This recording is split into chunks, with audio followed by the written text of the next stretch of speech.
وآمرا عزة ويصفون وسلام على المرسلين والحمد لله.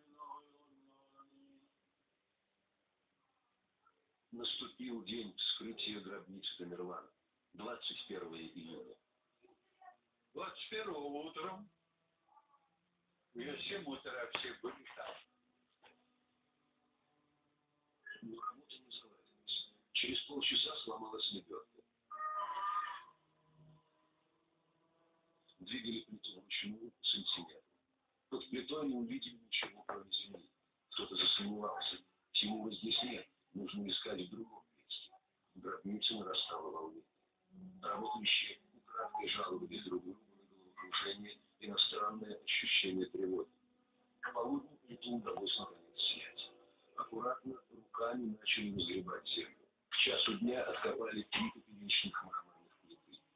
Работу прервал приезд правительственной делегации. Руководители ждали победного рапорта, но пока ученым похвастать было нечем. Osman Yusupov, тогда был секретарем ЦК Компартии Узбекистана. Абдурахманов, председатель Совета министров.